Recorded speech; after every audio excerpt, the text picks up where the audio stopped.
Bonjour à tous et bienvenue dans le MAG sur Radio Sensation. Aujourd'hui, un MAG consacré à l'agriculture et nous allons essayer d'en savoir un petit peu plus sur l'agriculture de conservation des sols. Pour en parler avec nous aujourd'hui, j'ai le plaisir de recevoir Christophe Naudin. Bonjour. Bonjour. Vous êtes agriculteur essonien à Metz, membre du réseau APAD, l'association pour la promotion d'une agriculture durable. Alors, est-ce que vous pouvez d'abord nous présenter un peu cette association et ce réseau APAD ? D'accord. En effet, je fais partie de ce réseau-là. Alors l'association, c'est une association qui a été créée en 1998, qui est une étendue nationale d'abord, mais qui est après dupliquée dans des régions, et notamment la région Île-de-France aussi. C'est une association qui à peu près a 2000 adhérents fermes au niveau national, qui a 12 salariés au niveau national et qui après a une prétention du coup de promouvoir l'agriculture de conservation des sols au niveau national, mais aussi au-delà, au niveau européen et mondial, parce que cette agriculture-là est pratiquée partout dans le monde. Alors, cette agriculture de conservation des sols, quelles sont ses particularités par rapport à d'autres types d'agriculture? Qu'est-ce qui la différencie des autres? Alors, l'agriculture de conservation des sols, c'est 3 piliers indissociables. C'est la couverture des sols par du végétal, c'est la diversité des cultures, donc un allongement des rotations, et c'est ensuite la perturbation minimale des sols, donc l'arrêt du travail du sol, ou en tout cas la diminution au maximum de ce travail du sol qui jusqu'à maintenant était le plus répandu en agriculture. Alors aujourd'hui, est-ce qu'il y a des aides des collectivités territoriales, de l'État, de l'Union européenne afin d'encourager cette pratique ? Alors il y a des aides, oui, au niveau, ça peut être au niveau régional, départemental, au niveau de collectivité, mais aussi au niveau national. Et au niveau européen aussi, avec une prochaine PAC qui va sans doute évoluer vers plus de couverture des sols pour répondre à des enjeux climatiques, en termes de biodiversité aussi.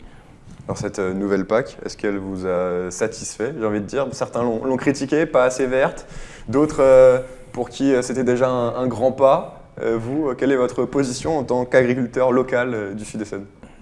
Je pense qu'elle va dans le bon sens parce qu'elle répond à des nouveaux enjeux climatiques, en tout cas aujourd'hui. Après, il faut qu'elle garde à l'esprit qu'elle doit défendre l'ambition de production agricole au niveau européen pour garder notre stature européenne par rapport à des enjeux mondiaux de production alimentaire. Et voilà, donc on a chacun notre mot à dire et essayer de défendre notre parti, forcément, mais en tout cas, elle est ce qu'elle est. Alors, l'APAD a lancé un label au cœur des sols. L'idée, c'est de fédérer dans un premier temps tous les agriculteurs qui travaillent comme vous pour ensuite pousser au développement de ces pratiques. C'est ça ce label? C'est ça qu'il signifie? Tout à fait. En fait, c'est un label qui garantit, qui certifie l'acte de production de nos fermes. Donc vraiment qu'on garantit la production par l'agriculture de conservation des sols. Ensuite, effectivement, elle sera promue et visible par un logo qu'on va retrouver sur des produits qui seront accessibles aux citoyens. Et donc vraiment, c'est cette garantie-là de production, donc des bénéfices aussi qui sont engendrés par ce système de production.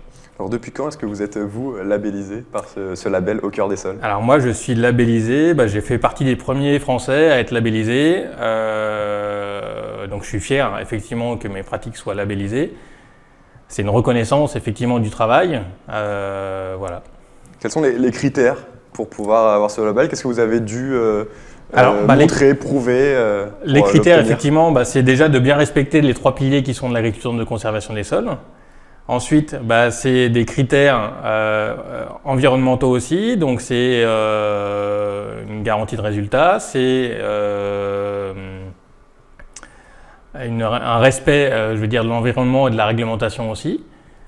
C'est des petits points bonus sur la hausse de la biodiversité qui est constatée et qui est mesurée sur des parcelles. Voilà. 200 fermes ont été labellisées en 2020. L'objectif est de dépasser les 1000 fermes en 2022, 5000 en 2025 et enfin 10 000 d'ici à 2030. Où est-ce que vous en êtes actuellement et est-ce qu'il y a une dynamique par rapport à ce label et à l'augmentation de cette pratique, de cette tendance?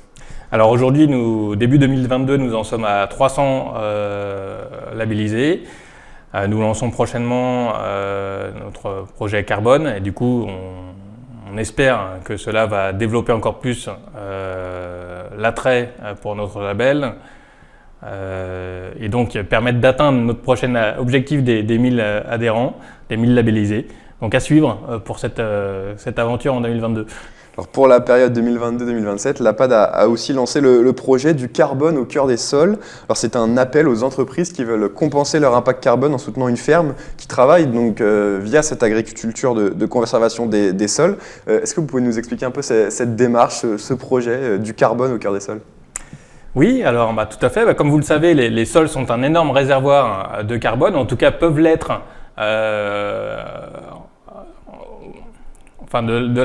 Peuvent le devenir, dont la manière dont ils vont être gérés. Donc l'agriculture de conservation permet, et aujourd'hui, le type d'agriculture qui va stocker le plus de carbone. Et donc nous, on garantit du coup, via notre label Au cœur des sols, la gestion et le respect du coup de ces stocks de carbone. Et donc aujourd'hui, effectivement, on invite les entreprises à nous rejoindre, à nous rencontrer. On a aujourd'hui du coup l'équivalent de 200 000 tonnes de crédit carbone à proposer aux entreprises qui seraient intéressées pour elles justement compenser leurs émissions.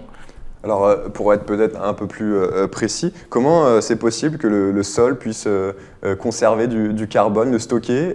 Comment ça marche ? Comment ça fonctionne ? Comment est-ce que comment ça marche ? En fait, c'est tout simple. C'est des cycles naturels. C'est l'histoire de la Terre aujourd'hui on copie, on met en place en finale des fonctionnements, des processus naturels. Le sol, de par lui-même, de par sa gestion naturelle, stocke du carbone. En fait, c'est via les plantes, via la photosynthèse. Donc les plantes vont pousser avec l'énergie solaire. Elles vont créer de la biomasse végétale qui est lui-même du carbone. Ensuite, cette plante va mourir au bout de son cycle. La vie du sol va digérer la plante et au final, le carbone de la plante va se retrouver stocké dans le sol. Et c'est comme ça, du coup, qu'on se retrouve après des milliers d'années à avoir des sols qui sont riches en carbone. Et voilà. Combien d'entreprises ont déjà fait le choix de participer à ce projet ? Alors aujourd'hui, c'est une information dont je ne dispose pas, donc je ne peux pas me prononcer dessus. En tout cas, j'invite les entreprises à nous rencontrer. Voilà, pour discuter, pour échanger encore plus sur l'agriculture de conservation des sols, pour les bénéfices justement qu'elle apporte. Parce que nous n'apportons pas seulement que du stockage de carbone, mais aussi bien plus en termes de biodiversité, en plus de réponse aux enjeux actuels en qualité de l'eau, qualité des sols, qualité de l'air aussi. Alors justement, pour avoir plus d'informations, les entreprises peuvent se rendre sur le site d'APAD.